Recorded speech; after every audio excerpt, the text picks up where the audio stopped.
Hi there, it's Deb Blum talking about the nervous system today.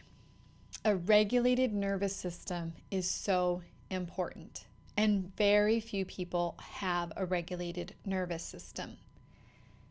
So, why is it so important? And why are we even talking about a nervous system, right? I mean, it's a funny thing because I think how do we make it all the way through school? And the only time we really learn about a nervous system is in a totally biological way, possibly in a biology class, but we don't learn about how much it impacts our lives. We don't make it a priority. Nobody makes it a priority. Our parents don't make it a priority. Nobody really talks about it.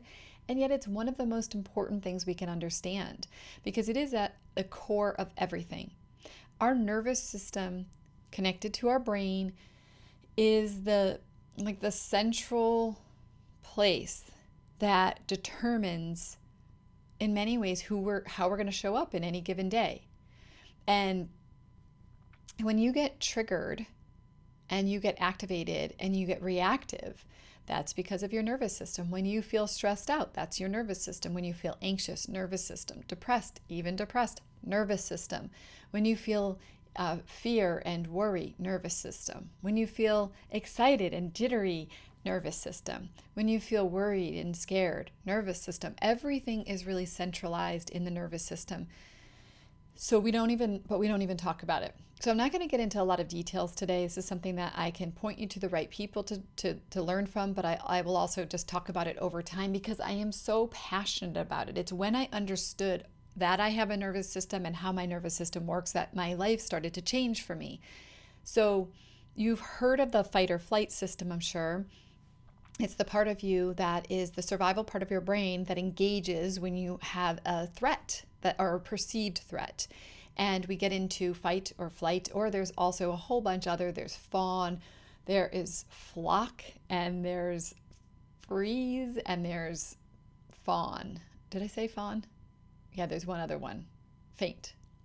So there are probably more than that, but these are responses that our body has, and the intention is to protect us, to keep us safe. In fact, over thousands and thousands and thousands of years, it's actually the reason why we still survive. So not going to diss the nervous system here and not going to diss our survival brain. It's really great. But the question is, do we want to have our survival brain controlling us, or do we want to be in charge of ourselves? So if we want to be in charge of ourselves and not be just like succumbing to the whims of our survival brain that's trying to protect us, we have to understand our nervous system and we need to learn how to regulate it.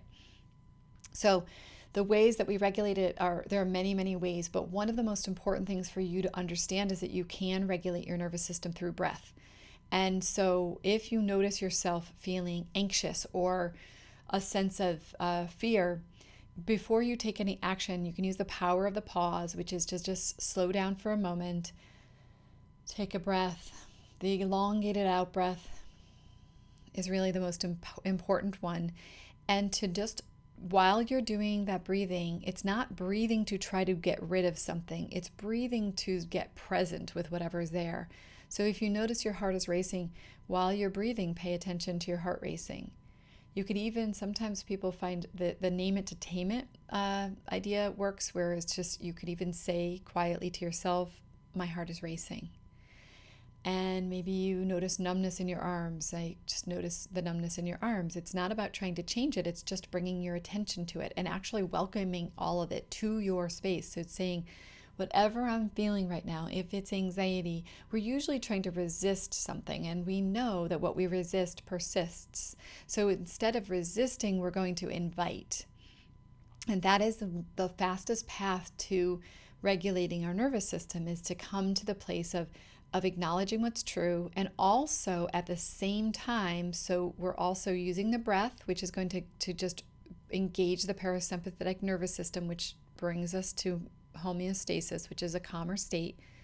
And it's also going to offer an opportunity for us to be able to perhaps see more clearly and be able to use other parts of our being to remind us that we're safe and that we're okay. Because in this very moment, we're safe and okay. Most of us are. If you're watching this video, you're probably safe and okay. So you choose this elongated out breath. You can notice your shoulders sort of drop when you do that. You can notice yourself getting more centered in your body. And you can notice your attention being brought to these places where you feel the dysregulation in your body, acknowledging it and welcoming all of it. And then once you start to find yourself traveling from the back of your brain, which is the survival brain, into the front of your brain, to your prefrontal cortex, you begin to be able to talk to yourself about that you're okay and that you're going to make it through, or whatever it is, and remind yourself that you're safe. And you will find that these tactics will begin to guide you to a place of a more regulated nervous system. There are so many different things. That's just one strategy. But let me tell you what's most important for me to pass on to you today, and it is related to our children. Our children co-regulate to us. We all co-regulate to one another, but our children's nervous systems are immature, and they need to co-regulate in order to develop. If they have a parent who is dysregulated, they will co-regulate to your dysregulated nervous system.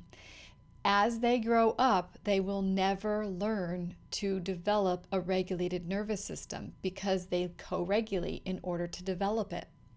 That is why, if there is any reason why it's important for you to learn how to regulate your nervous system, it is because you want your children to have a healthy nervous system when they are adults or adolescents.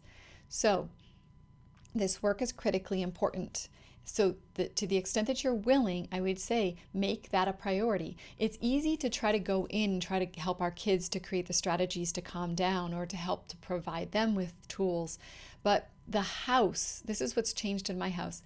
Every time that I feel any amped up feelings, that I need to go internally and do my own work in order to regulate my nervous system, so that, because what I know is that if I have a calm nervous system, the entire house will have one. If I'm dysregulated, everyone's dysregulated. If I'm regulated, everyone's regulated. I don't know what the story is with it, but it's just true.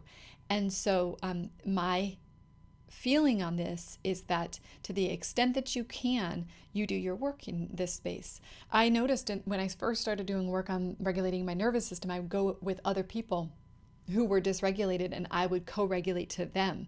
So I would end up dysregulated again. It's like I couldn't hold on to my regulated nervous system. And I would have to tell myself, I set the regulation level. I set the frequency, if you will. And I would have to hold on to my own regulated nervous system. And over time, I've practiced and I can actually maintain it under most circumstances.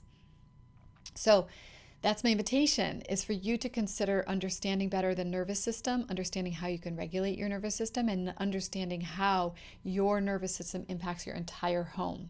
And since the coronavirus, I have gone back to meditating 2 times per day and doing a lot of other work to sustain my nervous system's regulation or regulated state. So it's a practice, it's not a place where you arrive, though I do believe you can get to a much better place.